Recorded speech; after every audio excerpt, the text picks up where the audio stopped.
Dear friends and my dear students, welcome. Hello my dears. School science ప్రాజెక్ట్లో ఎటువంటి ప్రాజెక్టులు తీసుకోవాలనేది మొదటి వీడియోగా చేశాను. ఈ వీడియోలో ఆయా థీములకు సంబంధించి మీకు కొన్ని సూచనలు ఇవ్వడానికి క్లుప్తంగా ఆ థీమ్ సంబంధించి చెప్పబోతున్నాను. ఈ వీడియోలో హెల్త్ అండ్ క్లీన్లీనెస్, ఆరోగ్యము శుభ్రత సంబంధించి ఎటువంటి ప్రాజెక్టులు చేయడానికి అవకాశం ఉంది. మీరు చదివే తరగతిని బట్టి ఆ ప్రాజెక్ట్ ఎన్నుకుంటే మీరు ఈజీగా చేసేయచ్చు. ఉదాహరణకి మనకి న్యూట్రిషన్ బ్యాలెన్స్డ్ డైట్ సంబంధించి మీరు చేయొచ్చు.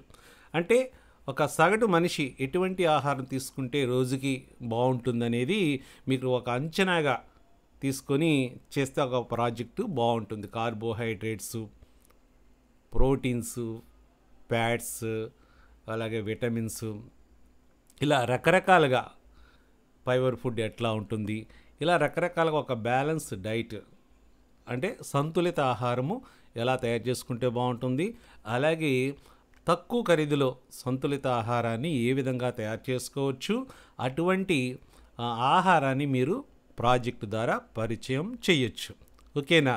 ఈ విధంగా మన ఫుడ్ సంబంధించి ఒక అవగాహన ప్రాజెక్టు మీరు తయారు చేయండి. Next, traditional food.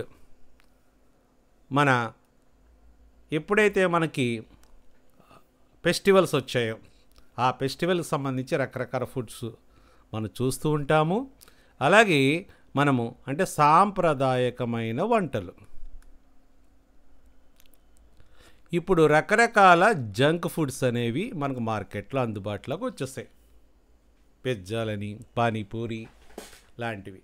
మరి అవి ఈ జంక్ ఫుడ్స్ తినడం వల్ల అనేక రకమైన రోగాలు వస్తున్నాయి.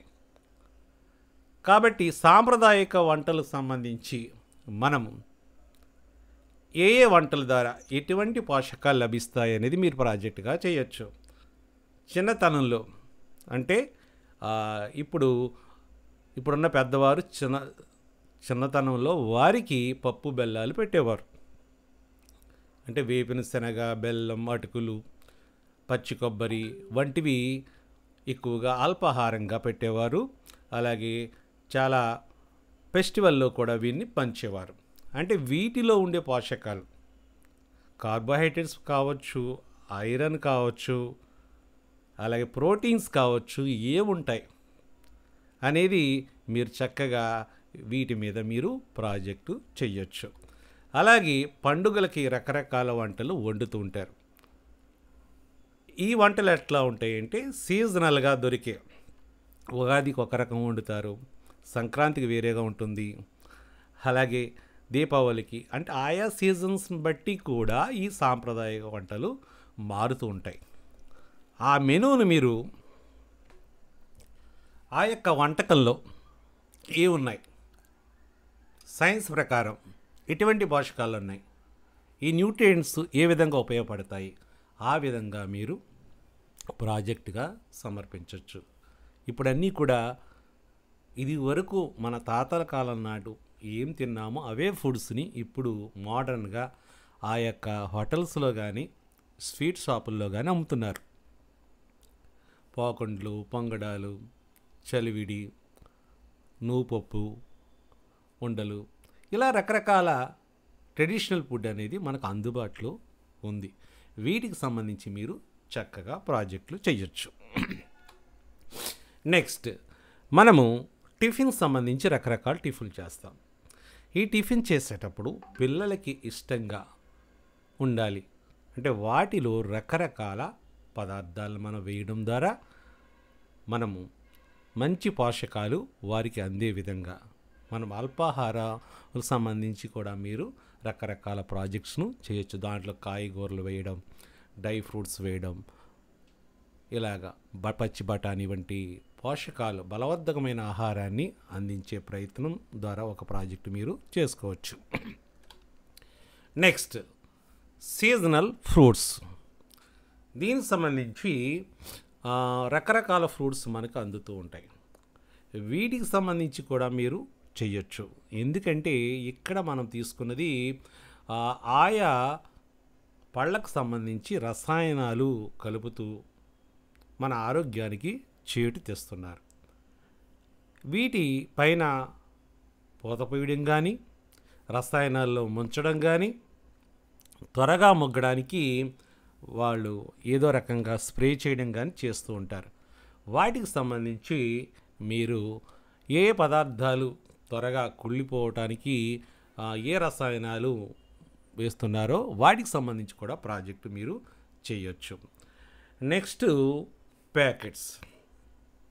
చాలామంది ఇప్పుడు ప్యాకెట్లో ఉండే ఫుడ్ని తింటున్నారు.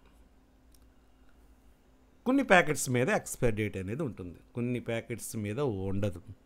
మరి ఆ ప్యాకెట్స్లో తినే ఆహారం తాజాగా ఎంతవరకు ఉంటుంది, ఒకవేళ అది ఎక్కువ రోజులు నిలవ ఉంటే ఎటువంటి నష్టాలు చేకూరుతాయి అనేది ఈ ప్యాకెట్స్ సంబంధించి మీరు చక్కగా ఒక ప్రాజెక్ట్ని తీసుకువచ్చే అవకాశం ఉంది. ఈ రకంగా కూడా మీరు ఆలోచించండి. ప్యాకింగ్ ఫుడ్ సంబంధించి లాభాలు నష్టాలు అన్నీ కూడా మీరు ప్రాజెక్టుగా చేయొచ్చు. Next seasonal fruits. ఇది కూడా చాలా మంచి ప్రాజెక్ట్. ఎందుకంటే మన సీజన్లో రకరకాల రకరకాల ఫ్రూట్స్ అనేవి వస్తాయి. ఇవి తాటి ముంజలు అంటాం, వేసవికాలంలో ఉంటాయి.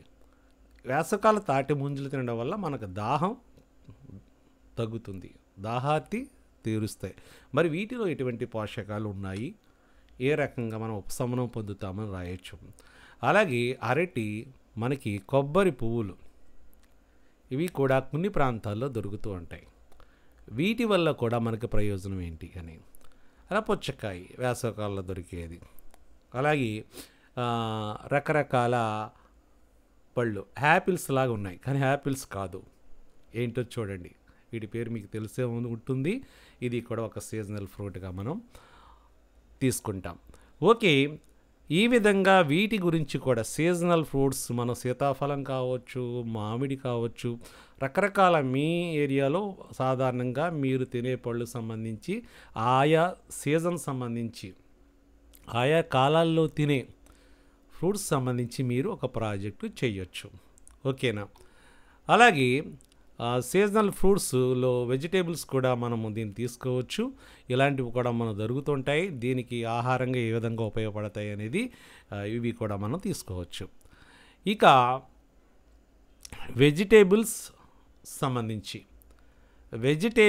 సంబంధించి మనకి రకరకాల వెజిటేబుల్స్ ఉంటాయి, అందుబాటులోనే ఉంటాయి.